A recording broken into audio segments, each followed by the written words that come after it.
അനാമിക രാജേഷ്. കൂട്ടുകാരെ, നമുക്കൊന്നൊരു കഥ കേട്ടാലോ? കഥയുടെ പേരാണ് രണ്ട് മൺകുടങ്ങൾ. ഒരിക്കലൊരു കൃഷിക്കാരൻ ഉണ്ടായിരുന്നു. ആ കൃഷിക്കാരന് രണ്ട് മൺകുടങ്ങൾ ഉണ്ടായിരുന്നു.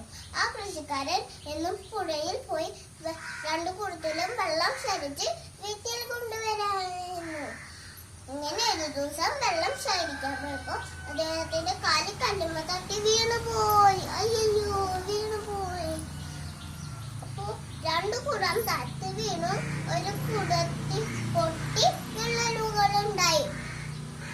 അദ്ദേഹം എണീച്ച് രണ്ടു കുടങ്ങളും ഇട്ട് പുഴക്കാരിലേക്ക് പോയി രണ്ടു കുടത്തിലും വെള്ളം ശേഖരിച്ച് വീട്ടിലേക്ക് കൊണ്ടുവന്നു.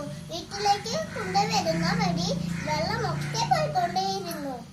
വീട്ടിലെത്തുമ്പോഴോ അവർക്ക് പകുതി കുടം വെള്ളം മാത്രമേ ഉണ്ടായിരുന്നുള്ളൂ. എന്നും ഇത് തന്നെയാണ് അവസ്ഥ. അപ്പൊ പൊട്ടാത്ത കുടം പൊട്ടിയ കുടത്തിന് കളിയാക്കി. അയ്യേ, നാണക്കേട്, നിന്നെ എന്തിനു വെള്ളം?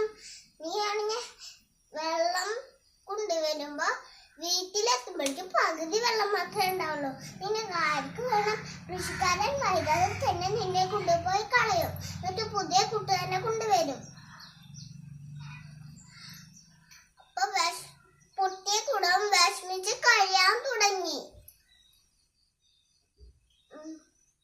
ഒരു ദിവസം പൊട്ടിയ കുടം കൃഷിക്കാരനോട് ചോദിച്ചു, താങ്കൾ എന്തിനാ എന്നെ കൊണ്ടു നടക്കുന്നത്? എന്നെ കളഞ്ഞൂടെ?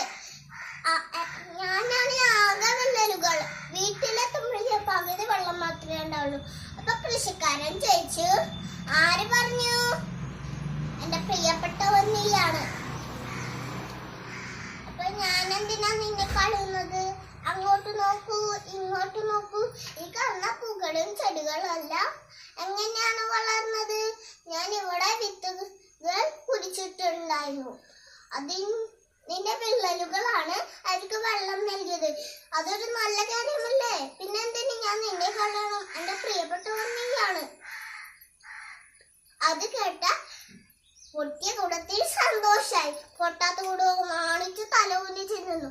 പൊട്ടാത്ത കുടം പൊട്ടിയ കുടത്തിനോട് ക്ഷമ ചോദിച്ചു. പൊട്ടിയ കുടം പറഞ്ഞു, സാരമില്ല, നമ്മൾക്ക് കൂട്ടുകാരാവാം. ഈ കഥയിൽ നിന്ന് നിങ്ങൾക്ക് എന്താണ് മനസ്സിലായത്? പുറകരുള്ളവരെ കളിയാക്കാനും പാടില്ല. പുറകരുള്ളവര് അതാലോചിച്ച് വിഷമിക്കാനും പാടില്ല. ദൈവം നമ്മൾക്ക് ഓരോരോ കഴിവുകളും തന്നിട്ടുണ്ട്. അത് മനസ്സിലാക്കി ജീവിക്കുക. നന്ദി, നമസ്കാരം.